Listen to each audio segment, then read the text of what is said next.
All right, good afternoon, everybody. I'm just going to pause for a second while we wait for everybody to begin logging in. So if you are joining right on the dot, just bear with me for a second while I'm getting our Facebook Live set up. There we go. All right. We have a guest with us today, which is very exciting. David let me know earlier this week that Renetta Holt, who's one of our landscape designers, would be joining us today to talk about protecting your gardens from deer. So for those of you who are regulars at our webinars, welcome back. As always, we're really happy to have you. For anyone who's new, I just have a couple of notes for you. So if you guys can all just bear with me for a moment, I'll get it handed over to David as soon as possible. For anybody who has not joined our webinars before, this is a webinar style Zoom, so we can't actually speak to you during the class. So if you have questions during the class, you're going to type your questions into that Q&A box on your Zoom menu. I'll also be monitoring the chat box during the class. If you have any questions, just try and send those questions for David to the Q&A. We will be holding questions until the end of the plant clinic today, since they have a lot of material to get to. We are recording this class. We're going to be pushing this through to Facebook Live in a minute. So if any of you all have to leave early, you can access the full recording either on Facebook following the class or on our YouTube channel. Generally about 24 hours following the class, it becomes available. Okay, well, that's it from me. Well, David, thank you as always for taking the time to join us today. And I'm going to go ahead and let you get started. Excellent. Well, everybody, I'm really excited today, happy today that we've got one of my very good long-term friends, Renetta Holt. Two of us have been working here together at Merrifield Garden Center for 20 plus years. So we've shared a lot of ideas and experience and conversations together. And so a lot of times on our virtual plant clinic, we talk about problems in the landscape, things that might be going wrong with our plants and stuff in the garden. So today we want to talk a little bit about deer, and Renata, so glad you could be here today. It's fun to be here. I haven't done a seminar in a long time, so I'm looking forward to it. Yeah, and this is your first time on our virtual plant clinic. So like I was saying, we sometimes focus on some of the ugly side of gardening, as we like to talk about. But we're not on the beauty side of it. So this is a good partnership here. Well, we're going to try to keep it beautiful, even with the deer. Okay. See what we can do. Right. Well, with this, we're going to get started because we've got a lot of material to talk about. We can both tend to be a bit long-winded, but I have said we will make every effort to stay on track. We're going to try to talk to you for about 30 minutes, and then we will open it up after that to share it with question and answer. So again, starting out just talking a little bit about gardening in deer country, and we have both of our email addresses up there. So we both work here. We'd love to hear from you, see you, and now you pick this one out to start with. It kind of sets tone of the presentation. Well, you got to attack everything with a little bit of humor, and I always look for something amusing in my seminars, and I thought this was pretty appropriate. It is a pretty bad birthmark for that deer. It is, and that's a good tone to set for it, because I tell you right now, we don't have any good answers for you. This is like a pity party today, where we're just going to share a bunch of bad news together. That's not true. No, there's some good, helpful stuff ahead too. But I wanted to start out just kind of looking at what I call kind of the macro picture, kind of looking at the situation as far as deer in our landscape, of kind of a little bit about the biology and the history of it all, and sort of we'll lead that up to today in your garden and what's happening there. But I think it's one thing it's important to for us to understand is, you can see there pre-colonial days, we had anywhere from 400 to 800,000 deer throughout the state of Virginia. Of course, it's hard to get an accurate census from that far back. So that's where we see this sort of wide-ranging number that's in here. But then as the area got colonized, as the Europeans colonized and came in, the deer were a primary game species. And a lot of the early colonists relied on deer for survival and hunting. And you can see where by the 1930s, that number had dropped down to 25,000 statewide. deer were basically being hunted to the point of extinction. And then there was a reintroduction effort underway, recognizing the value of deer, both in the ecology and as a game species. Deer were reintroduced into Virginia. And then as society progressed, you get to where we are today. And it sort of swings the other way, where now there's over 900,000, maybe even close to 1 million deer throughout the state. So the population has swung in these big, wide swinging directions. And a lot of this is really based on our activity. It's based on human activity and changes to the environment that's gone in there, whether it's changes in hunting practices, but also just changes that we've done as we've deforested areas and then, fragmented them for agriculture, or now for residential living and suburbia and so on. And so essentially the deer management, it's a very, very complicated and involved sort of situation. Like most issues, it's not just a black and white issue. And so the Department of Wildlife Resources manages all this in the state, and they conduct periodic census, focus group meetings. And I'm not going to read through that whole thing, but they're trying to look at the value of deer as a resource for hunting, as a resource, or people that enjoy viewing deer, just kind of recreational value in there. And they also have to try to balance that with safety concerns in regards to vehicular accidents. And they have to balance that with agricultural damage and damage in the landscape. And so it's not just one side to this story. It's people understanding that the deer have an important value or an important resource, and trying to manage this in a healthy way of doing. So sometimes they'll talk about a biological carrying capacity, how many deer per acre are allowed. You also, they call it cultural carrying capacity, how many deer can we comfortably coexist with, and they come up with these management plans. One things that I thought was interesting was because of the chronic wasting disease, which was affecting deer population, they recently revised or updated their deer population studies to look at that, even in 2022. So where I'm really kind of heading on this is, if you look at the deer, which is vegetarian, they're going to be eating anywhere from 5 to 7 pounds per day of food. So that's a lot of vegetation. It's a whole landscape. That's a whole landscape. Exactly. That could be like an entire job site. Yes, So, yes, it could. yeah. But they need to eat a lot. We need to maintain a population that helps to protect their safety, like we're talking about, like with diseases and insects that might be transferred throughout them. We also have to balance that with risk and damage on the highways, and also balance that with just the magnificence and beauty of seeing these animals in the woodlands. So it's not an easy story. But I will point out that right here in this sort of Fairfax and Prince William County, we are in what they call a deer reduction category. There's a recognition that just the population of deer we have is very high, and it needs to come down for everybody's well-being and safety. So I want to say real quickly, and I'm turning it over to Renata here, is deer really adapt well to suburban environments.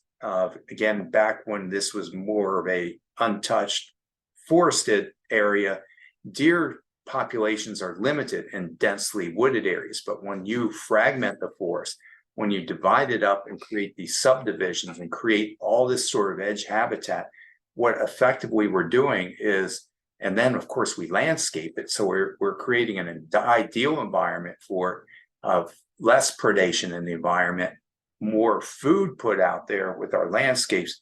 These populations go up, they adapt well, and it's not at all unusual to find many of them just hanging out in your yard and garden.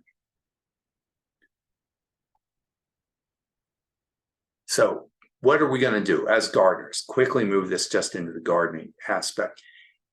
Really, there's no one size fits all answers to this. Exclusion, which is basically fencing deer out of your landscape, is hands down the most effective way of managing deer. Just fence them, keep them out of your landscape, but this needs like 7 to 12 foot tall fence. Mhm. So that's just not practical for most of us. Repellents, which we can talk about more later. These are things that have a really bad smell to it because deer don't see very well, but they can smell incredibly well. Incredibly well, yeah. So we just put stinky things on our plants basically to keep them away. Scare tactics, things like lights and noisemakers really don't work that well. I mean, they work for a time, but eventually the deer habituate to it.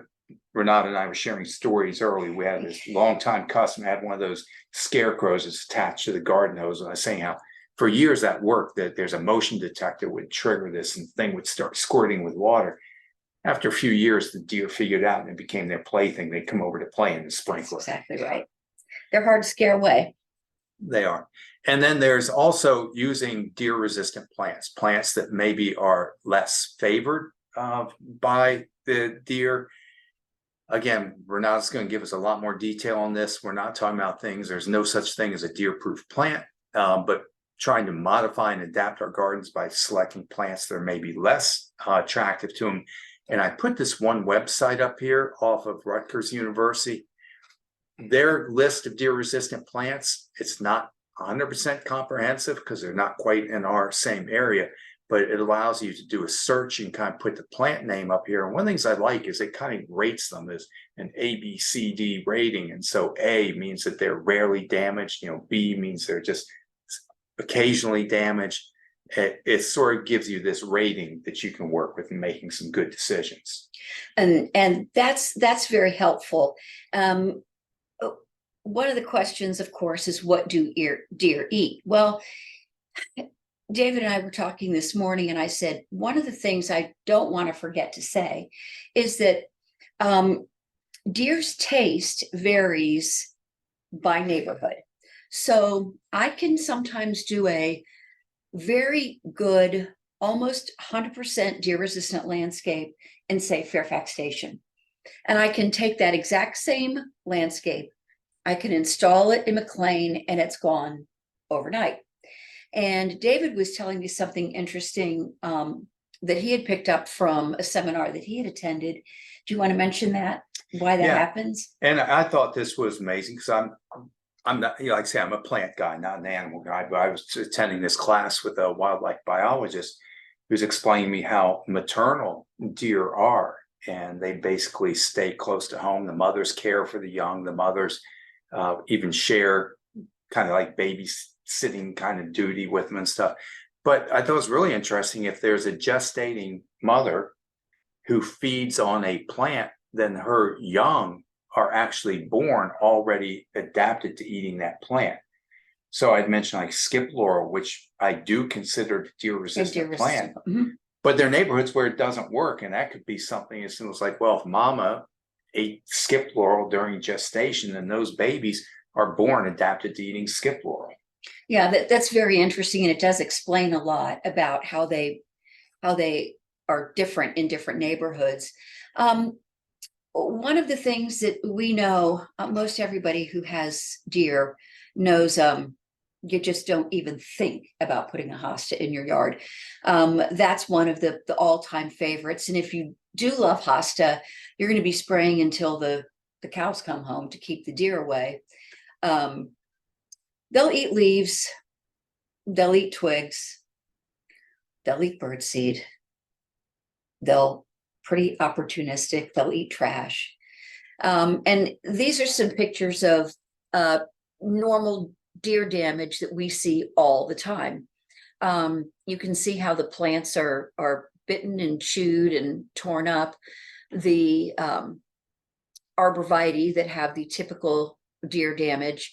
The bottom picture is pretty amusing because you can definitely see how far they can reach, and they can do actually a very good job of pruning. So, if for some reason you like that look, you can just put those out there and the deer will take care of them for you. And then the bottom picture was one of my customers. We had done a brand new landscape and we just couldn't figure out what was happening with the mondo grass. Well, the deer thought it might be good, but they didn't like the taste, but they kept, I guess they had food fights with it.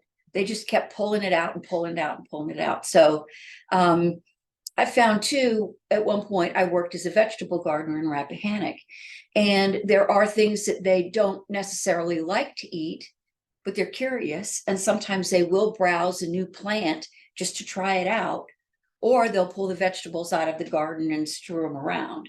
So besides eating, sometimes they're just destructive. Before we leave this, I want to say, because I've had, I don't want to use the word argument, but I'll get into disagreements, let me say, with customers over this issue all the time, where I've had people with landscapes that look like this and absolutely deny that they have any deer. They've never seen a deer. There are no deer in their neighborhood. But some of these characteristics, deer, they only have teeth on one side of their jaw. So they don't just cut through the leaf, they rip and they tear. So when you look at a plant, you'll see this kind of rough edge where they've been tearing at it. That's a characteristic.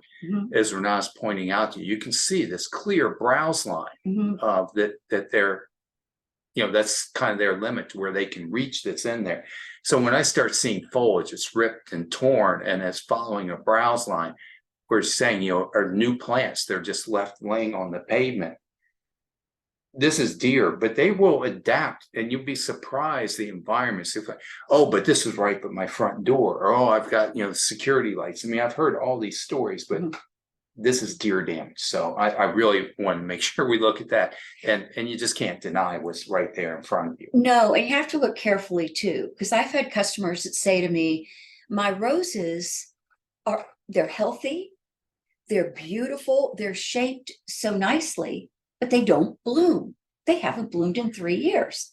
And I'll look closer and the plant looks like it's been pruned beautifully, but if you look carefully, it's been bit off. Yeah, absolutely. Like they like to eat the flower buds, for example, they're sweeter. So I get people with azaleas, and their azaleas are not flowering, and I'll start talking to them because oftentimes deer might come and browse the flower buds off in winter. So this will change by plant, it changes by season.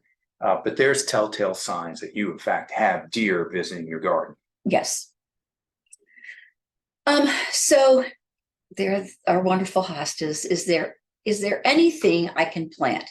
I have customers ask me every day. Now I have deer. I have been unsuccessful. I can't plant anything.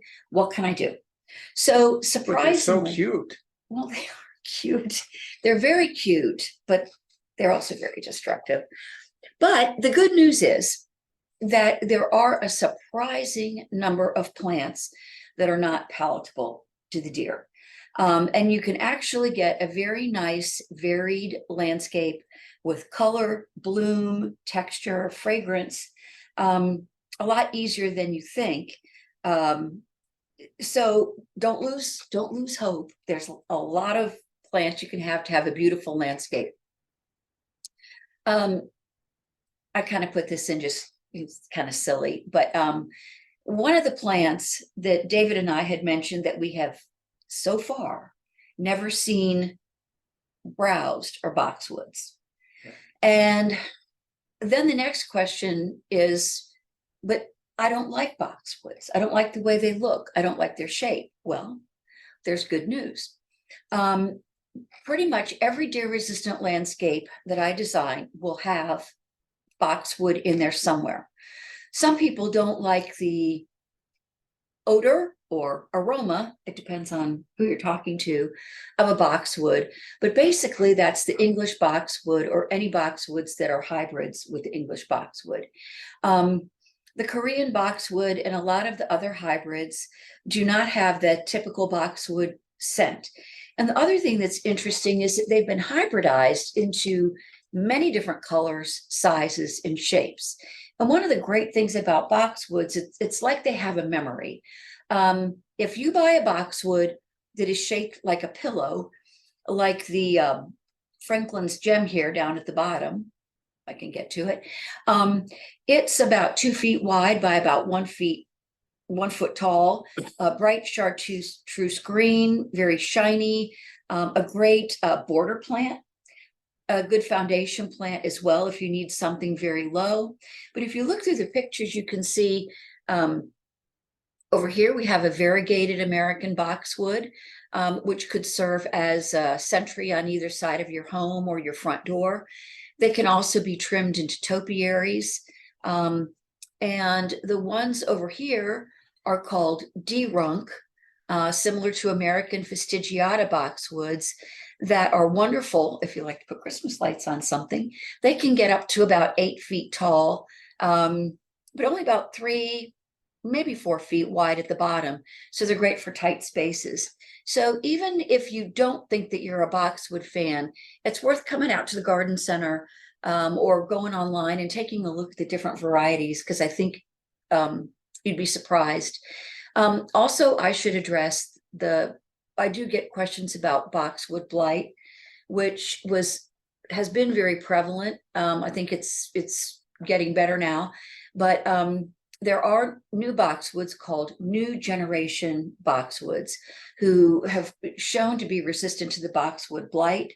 So even if that's something that unfortunately has occurred in your garden, there are boxwoods that you can use now that are resistant to that. If you have a shady garden, these are some interesting plants that you could use.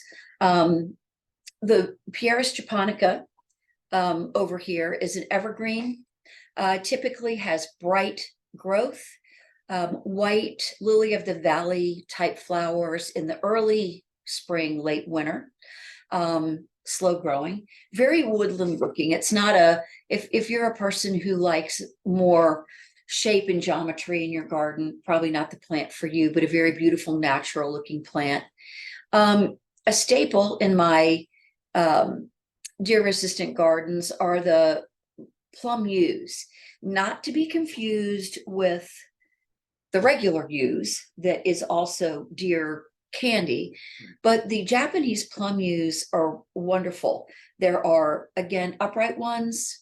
This one here in the picture is Duke Gardens, grows maybe 3 feet tall by 3 to 4 feet wide. Beautiful foundation plant, doesn't need pruning, doesn't need anything, can take the sun, can take the shade. You could plunk that anywhere. And I've seen them to be very reliably deer resistant. And then if you need a small evergreen and you like fragrance, this is a plant called Sarcocoa or Himalayan sweetbox. I call it a shrublet. It is looks like a shrub, but acts like a ground cover. So if you have a woodland area and you want to cover the ground with something that grows maybe 1 foot to 12 inches, but will colonize, Sarcocoa is great. And the teeny little flowers bloom in February and are very sweet and very wonderfully fragrant. Yeah, now, like I said, these are all good, sturdy, reliable landscape plants, like you're saying, boxwood and those, versatile in shape and size, easy care and maintain, and deer resistant. So just all around good, reliable choices. All around good, reliable choices. And then you have to be careful on the hollies. There are some hollies that the deer are not attracted to, for instance, the American hollies. And there's this picture right here. I also threw this one in because it's something a little different. It's a ground cover American holly called Maryland holly. It grows about 2 feet tall, about 4 to 5 feet wide. And the Chinese holly, very industrial and very pokey. Nobody and nothing's gonna bother that plant. Nothing's going to bother that. I don't like to touch it. No, I had a customer come in one time, and I didn't ask the reason if someone was trying to get in or someone was trying to get out, but they wanted to plant them under their daughter's bedroom window. Well, that so nobody's getting in or out of there, right? Including the deer. Good deterrent, that plant. And then there's a variegated plant that looks like a holly. Some people call it a false holly. The Latin name is osmanthus. It can take shade to partial sun. A wonderful plant, a lot of interest. It has new leaves that emerge peachy pink color. A very nice green yellow variegation, again, slow grower. Evergreen, adapted as a foundation plant or an accent. There are other wonderful osmanthus available that Merrifield carries. They, most of them prefer a little bit of a sheltered location, but are doing well. And the other little perk to them is they bloom a very teeny, extraordinarily fragrant flower in the fall through winter.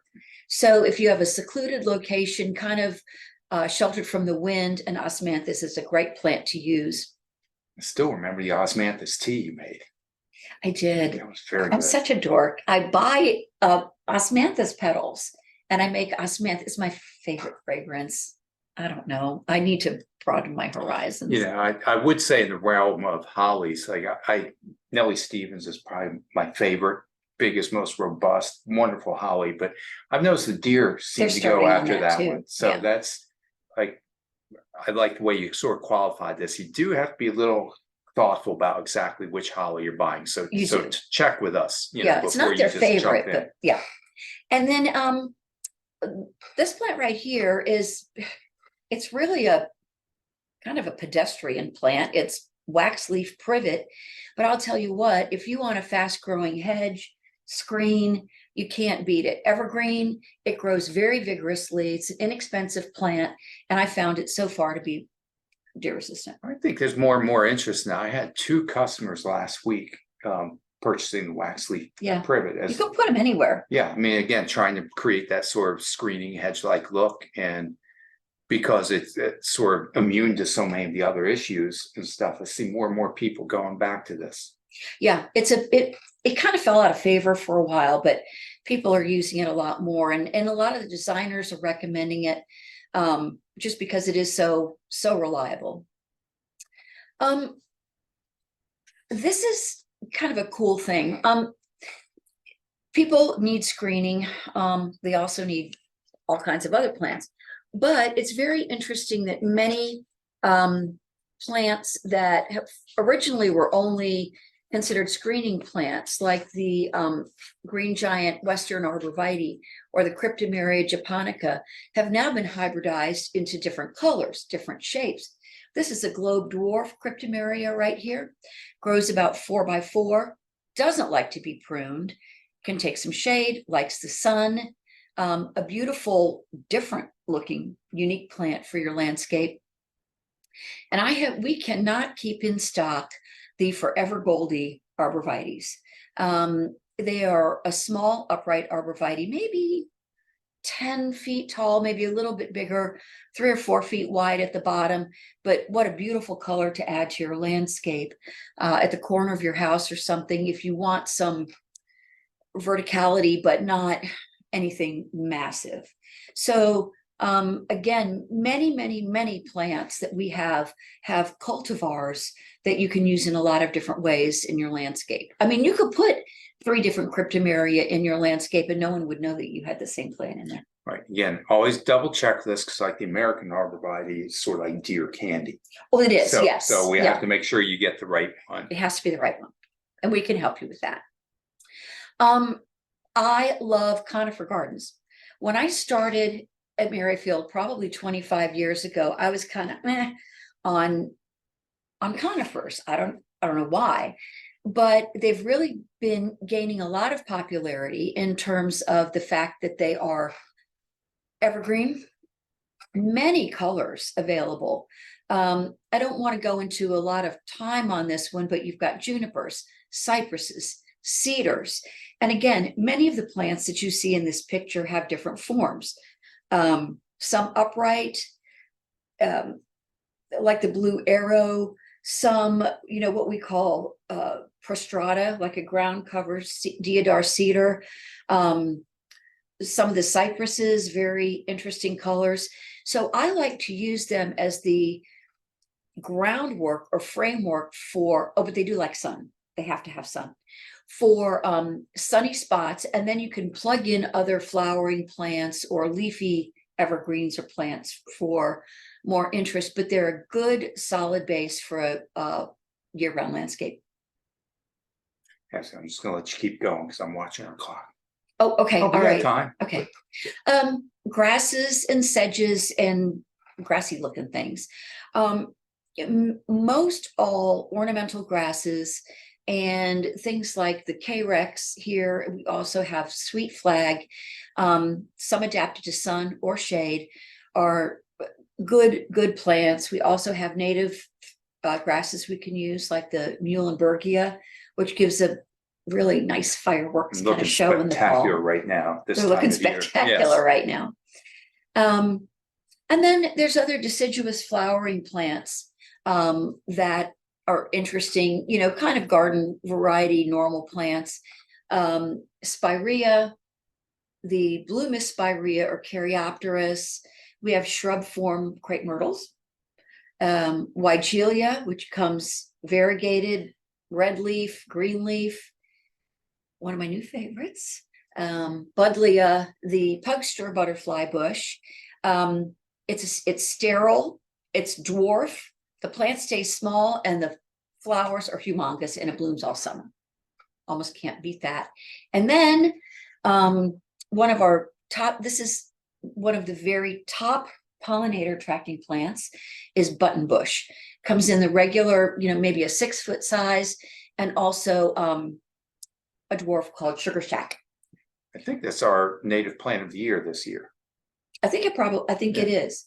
You need to be careful. Also, a lot of people think that because plants are native, that they're deer resistant. Not necessarily. You have to find the right plant for the right location, the right culture, sun, water conditions.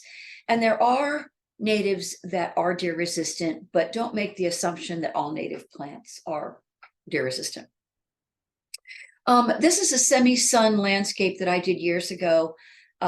We've got Japanese holly, we've got laurels, we've got Carex, we've got gold mop cypress. It was 100% deer resistant for 7 years. And then we had what people called Snowmageddon. I don't remember what year that was. I remember. I don't remember the year, but yeah, back to back. I mean, like it was like 10 feet of snow, and my customer, trying to preserve these two Steed's hollies, took out his broom and wiped the snow off of them, and the deer had a feast, but they didn't grow back. Yeah, and that's a good point to say. I mean, the deer don't kill your plants usually. It's like they just prune them for you. So a lot of times they will recover. It's not the end of the world. Yeah, they will. And so he did his part for the deer.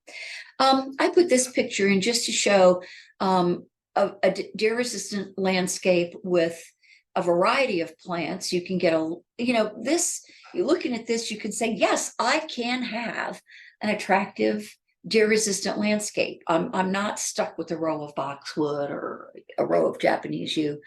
There's a lot of combinations that we can put together for you. Yeah, and I found if there's plants that you just have to have, if you really, really want to have daylilies or hosta, then you plant them, but you also make the commitment that you're going to keep up the repellents on it. Yeah, and a good trick that I do is if people really want the plants that the deer go after, hydrangeas, hostas, things like that, I tell them to put them in one area, because that way they can remember that all of the plants. I just got to go spray that area. Yeah. Right. Otherwise, if you got one here and one there, and you're going to miss some. But if you put them all in the same area, then that's your high maintenance bed right there. That's a good idea. Okay, so now we get into other deer damage, which is rubbing, which happens typically right now at this time of year during the rut. This is a hormone thing. It's a territory marking thing. It's a guy thing. Can I say that? Yes, we'll leave it at that. Is that a bad thing to say?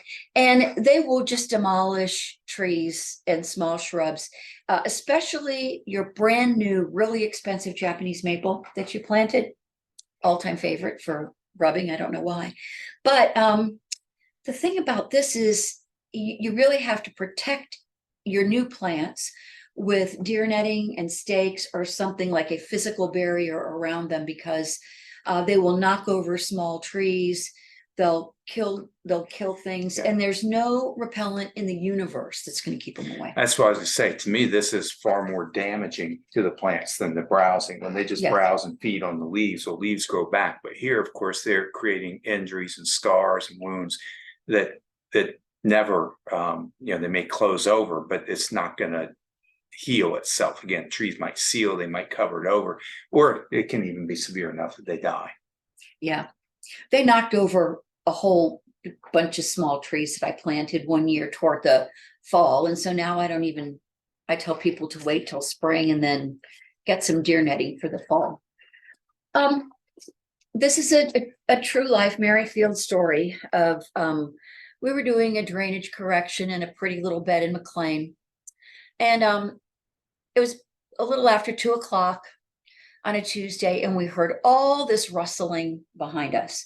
Well, here comes a doe, and she shoots out from this area. I'm not so good with the pointer here. This area, and runs across the yard. And what I thought was interesting in this whole evolution is, well, next thing you know, peeking out from the woods is Mr. Man Buck, looking to see where his lady friend went. And so this was, just a couple minutes later, and he's looking for her. And he was quite bold. Now, mind you, we have 4 workers out there. They are screeching stones. They're singing, and they're telling the deer, watch out, you're going to be my lunch, you're going to be my dinner. And the deer just said, whatever. So I said to the guys, look, I'm going to run back to the garden center, and I'm going to go get deer netting for the little Sweet Bay magnolia that we were putting in. There was a 15-minute gap, and I left, and then the guys left, and then the next day I came back, and overnight we had the rubbed tree. Yeah. Okay, so he's obviously just waiting for you to leave. It's I know. his territory. I know. But again, these deer, this is their home. They're acclimated. They're not going anyplace. No, and again, we were talking about the making noise and the physical things to scare them. I visited a customer yesterday, and she said she was in the grocery store, and she has a motion detector on her phone that shows when someone's at the front door, and she can talk through her doorbell. So she's in line at the grocery store, and she looks at her phone, and she sees the deer are eating all the stuff out of her flower pots. So she's yelling into her phone in the grocery store, which is coming out through the doorbell, go away, go away. And the deer kind of look around, and so then she started to bark into the phone to pretend that she was like a predator dog, but it still didn't work. I can just imagine being in line behind her. Yeah, she said she's not going to do that. Start anymore. calling for the management. That's right. But anyway, we really want to hear from you and hear from your questions. So that's kind of our little thing. Again, happy Halloween to everybody. And Sally, let's go back to you and see if we have any questions, comments, stories to share from our customers. Definitely. Yeah, those were some good stories. Oh man, dear. Okay. Going back to the arborvitae that you had said the store has trouble keeping in stock because it's so popular. What was the name of that? Forever Goldie. Forever Goldie. Okay. Yes, and we have another one very similar called Ember Waves. Okay, thank you so much. We had a question about that. Next question. Do you know of a deer-resistant conifer that grows only to a height of 12 feet or so? There is a dwarf blue spruce called Sester, Sester, that gets about 6 or 7 feet. Looks like a tiny Colorado blue spruce. But also, you think of Well, I was gonna say there's smaller varieties of the green giant arborvitae. We talk there's about a- green giant gets big, but there's a junior a giant junior giant? and also one called leprechaun that stays shorter. Okay, all of those sound good. Okay, let's see here. We had a question going back, so we have a few plant questions. The Okay, so the picture that you showed with the variety of all of the plants, we had a question asking if you could name some of the plants in that photo. Would you mind going back to that? There were a couple that I was pretty sure I knew what they were, but I wasn't super Okay, confident. right here.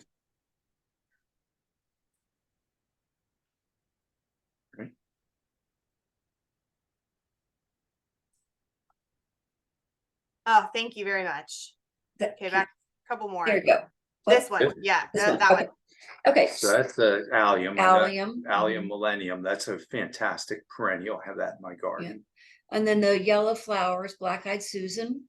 Okay, That is a blue spruce. It doesn't look like a huge one. It's probably Fat Albert or baby blue eye, blue spruce. That's a dappled willow. What's the Japanese name? I can never remember. I just call it dappled willow. It's a dappled It's willow. got a name about this long, Japanese sound. Yeah. okay. And then that it's a little, I think that looks like a dwarf pine to me I'm right thinking there. that could be Mugo. It could be Right, Mugo. Mugo pine. To the left of it is a larger barberry, probably Rosy Glow. That's this willow again back here. Yeah. Okay, great. Thank you. That's much appreciated. Again, nice combination of different perennials, conifers, and Mhm. everything. I know we don't have time to talk about in great detail, but also behind us, you brought in some really Yeah. nice deer resistant plants. This So plant this- is one of my favorites. It's called Alyssium, Alyssium. and it has a very spicy fragrance and also a red flower that blooms. The deer don't touch it. It's great for shade. This is an Andina, a pretty common plant, but this one is Moon Bay, and the colors are just fabulous. We mentioned Andromeda or Pieris japonica, evergreen with flowers. I also talked about the Sarcococa, the Himalayan sweet box that was the shrublet ground cover. Here it is, and it's forming its little buds for next year. We have some dwarf conifers. We have, you can see, this is Blue Star juniper, gets maybe Easily, let's say 2 2 foot by feet 2 foot, by 2 a feet. little bigger with Yep. time. Evergreen. One of my favorites, Blue Pacific juniper, which is nice for trailing over a wall or something. There's also Gold Pacific. It looks exactly the same, but has a more color like this. And then we have Leucothui behind David here, which I can't pick up, but there's several different varieties. A shade loving plant that also blooms a small white flower in the spring. So So getting a lot of ideas of what we can work with. Yeah, there's a lot. Okay. Next question is from someone who's has deer damage to a tree in their garden. The protective fence around a very young maple came undone and the deer rubbed the bark off badly. Within the first day or so, I found the damage, replaced the fence, sprayed post pruning spray. That's a tongue twister. Lightly all over the trunk where the bark was removed. Was spraying a good idea, or should I have replaced the fence and left the tree alone? So I think you took all the right steps there. The most important thing is getting that fence back in place, try to prevent further damage. When a tree is wounded or injured, we don't really have any good control options. We don't have any good treatment options because once that injury occurs, wood decay fungi get in there and it progresses. So I think the best thing to do is get that protective fence up there. Okay. And we keep our fingers crossed, take a wait and see approach. Spraying with the wound dressing, it doesn't hurt anything. It doesn't really help anything. So that to me is just a matter of choice. Okay. I'm gonna, Do you have, oh, sorry. oh, sorry, I was just gonna add one thing that I Sure. forgot. This is not a tried and true thing, but this is something one of my customers did and it worked. I was in her perennial garden and she had things that the deer should eat, but they didn't. But she had bamboo stakes, all about 3 feet high, stuck in at intervals all through her garden. And I said, "What are these?" And she said, I call them nose pokers. Oh, I said, "Nose pokers?" And she said, "Yeah, the deer will go down and they'll poke their nose on it and then they'll walk away." Which was a simple thing. I mean, that's not going to cost you much if you want to try some nose pokers. Oh, absolutely, good idea, and that's what I love. I mean, we learn, we share all Yeah. these ideas too. I had somebody took incense sticks and put them all around the garden, that helped, so, Maybe not the patchouli, I don't know. Yeah. so try these things. Oh my goodness. Yeah, we have a few questions here. Have you heard of charcoal deterrents on steaks? I haven't- Some kind of Charcoal? No, I haven't heard that one. no? Okay. So we don't know if those are effective. That was the question.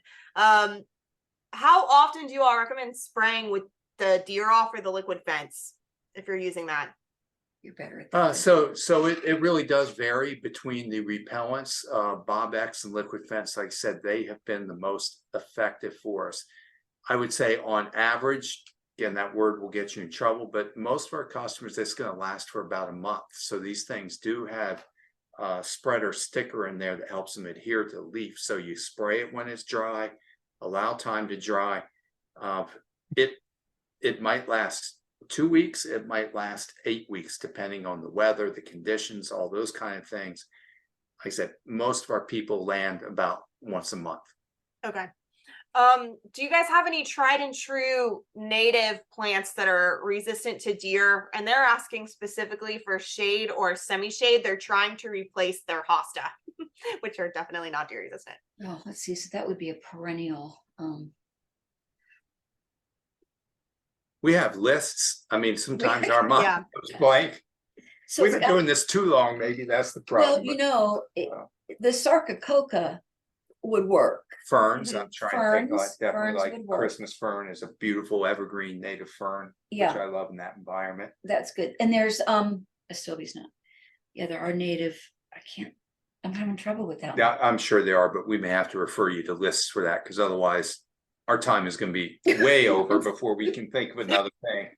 Definitely, yeah. For anybody looking for recommendations for plants, we have all kinds of lists for deer resistant plants, and that is something where you guys can definitely follow up with us. Okay, just repeating this because we had this question. The deer repellent that starts with the letter B, that's called Bob-X. Bobbex, I think is the spelling. Brought it up. Okay. I don't know where I put it. Oh, Oh, did you bring it with you? Put it over Yeah, there. that's one of the most That'd be popular good. here. Okay, next question. Short of building an 8-foot high fence, are there any vegetable plants that deer are not interested in munching on? I don't like spraying deterrents on vegetable plants, which makes sense.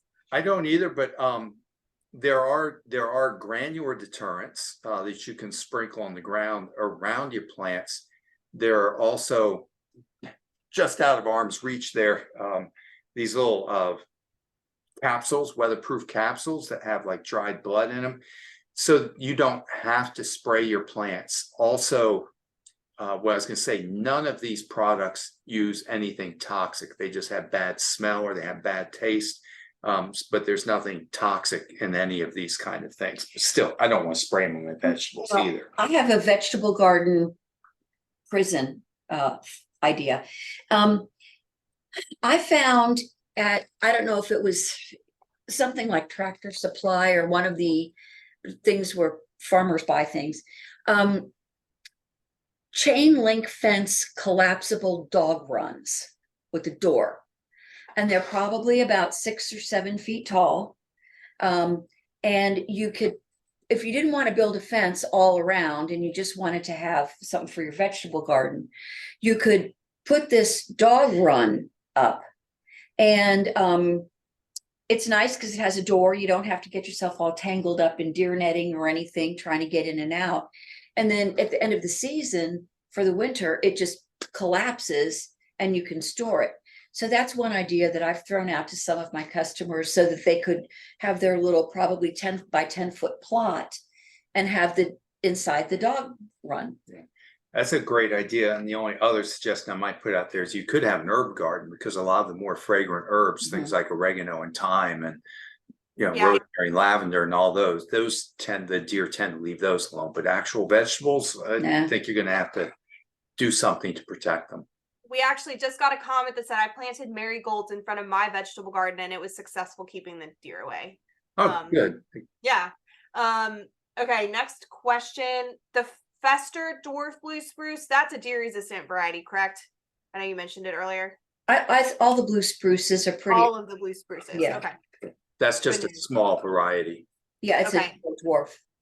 Okay, we've got a couple of questions left. Did we show a plant Illicium, Illicium? So, Okay. yeah. How tall will that plant get? I'm sorry, what, how how tall? tall? Yes. There are different varieties. There's dark green ones, and then there's this one called Florida Sunshine. I think that they typically could get to be about 5, 6 I was feet gonna tall. say 5 foot tall, 5 foot wide. Yep. Yeah, but Okay. they do like it a little shadier. They're probably fine in an eastern exposure with morning sun, but especially this color will get burned up in the full sun. Okay. And Okay. I'm gonna add one thing to this, because these are plants that typically grow further south Mhm. than here.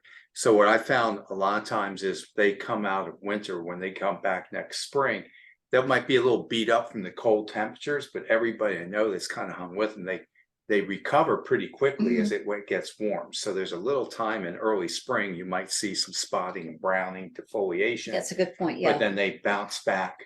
So if you go with the Illicium, it's proven to be successful for us, but I have too many people that they're looking at them in April. And I'm trying to say, hey, hang in there, because once we get to May, you'll have a different Mhm. picture.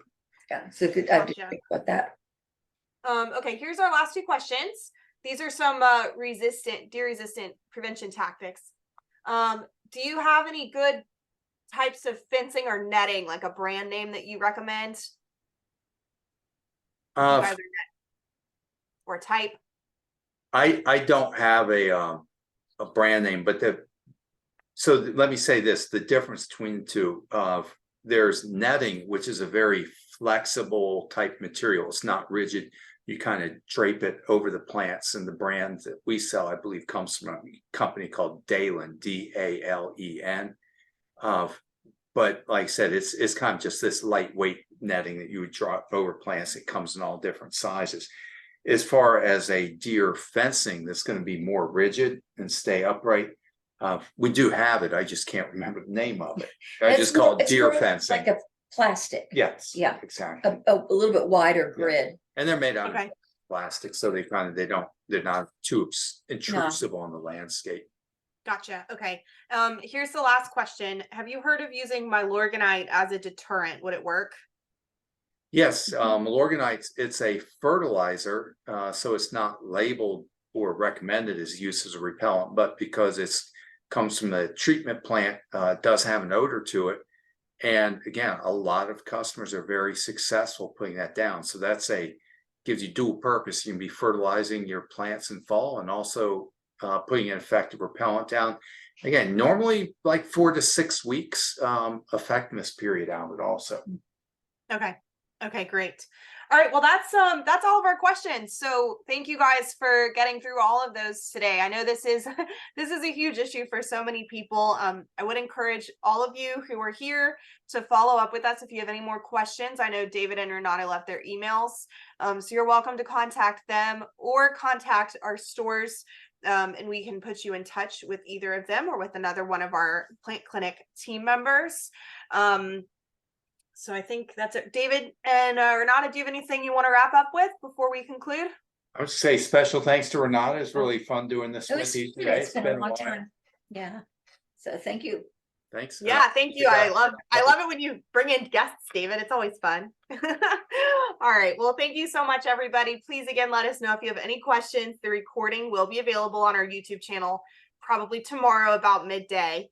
And of course, it will be available on Facebook as soon as we close this off. So everybody have a great afternoon. Bye.